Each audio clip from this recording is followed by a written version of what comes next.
to Through the Bible. Today we will see how Elijah goes home in the chariot of fire. Elijah and the chariot of fire, 2 Kings chapter 2. Now the work of Elijah was done, and the time was near for God to take his servant up into heaven. Elijah knew this, and one day when he was walking to Gilgal with his servant and disciple Elisha, he asked Elisha to wait for him at Gilgal while he went on to Bethel, where the Lord had sent him. However, Elisha also felt that something unusual was going to happen, so he refused to stay at Gilgal, and the two of them went on together to Bethel. There they met a group of young men who were called the sons of the prophets.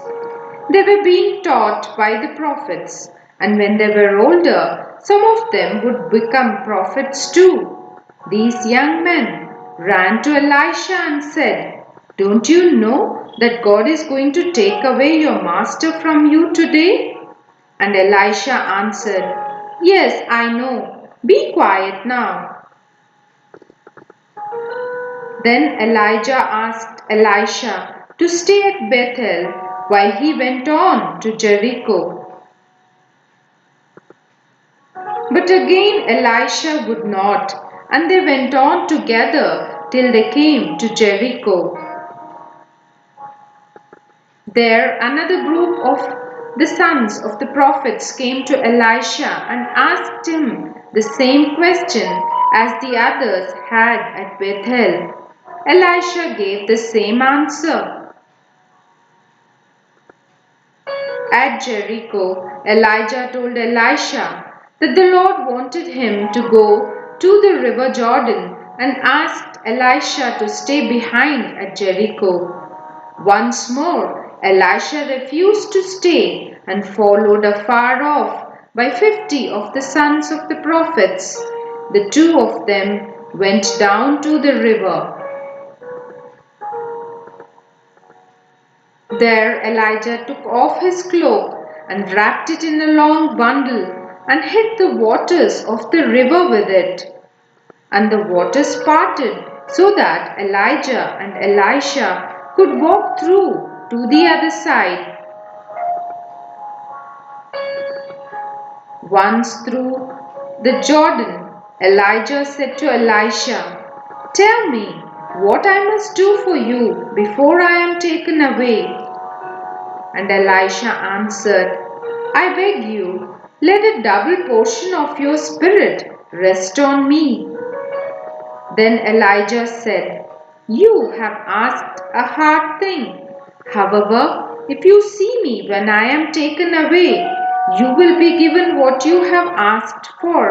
Otherwise, you will not receive it."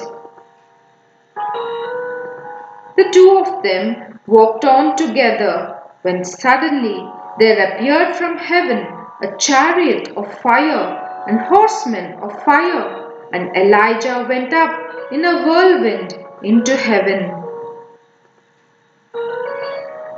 Elisha saw what was happening and cried out, my father, the chariot of Israel and the horsemen of Israel." And then Elijah vanished from his sight. As they disappeared from sight, Elisha tore his clothes in distress. Then Elisha picked up Elijah's cloak that had fallen from his shoulders and turned back to the river Jordan. There he did what Elijah had done before. He rolled up the cloak, and with it he hid the waters of the river, and once again they parted, and he was able to walk through to the other side. When the sons of the prophets saw Elisha come through the river like that, they cried out, that the spirit of Elijah now rested on him, and they ran to meet him and bowed down in front of him.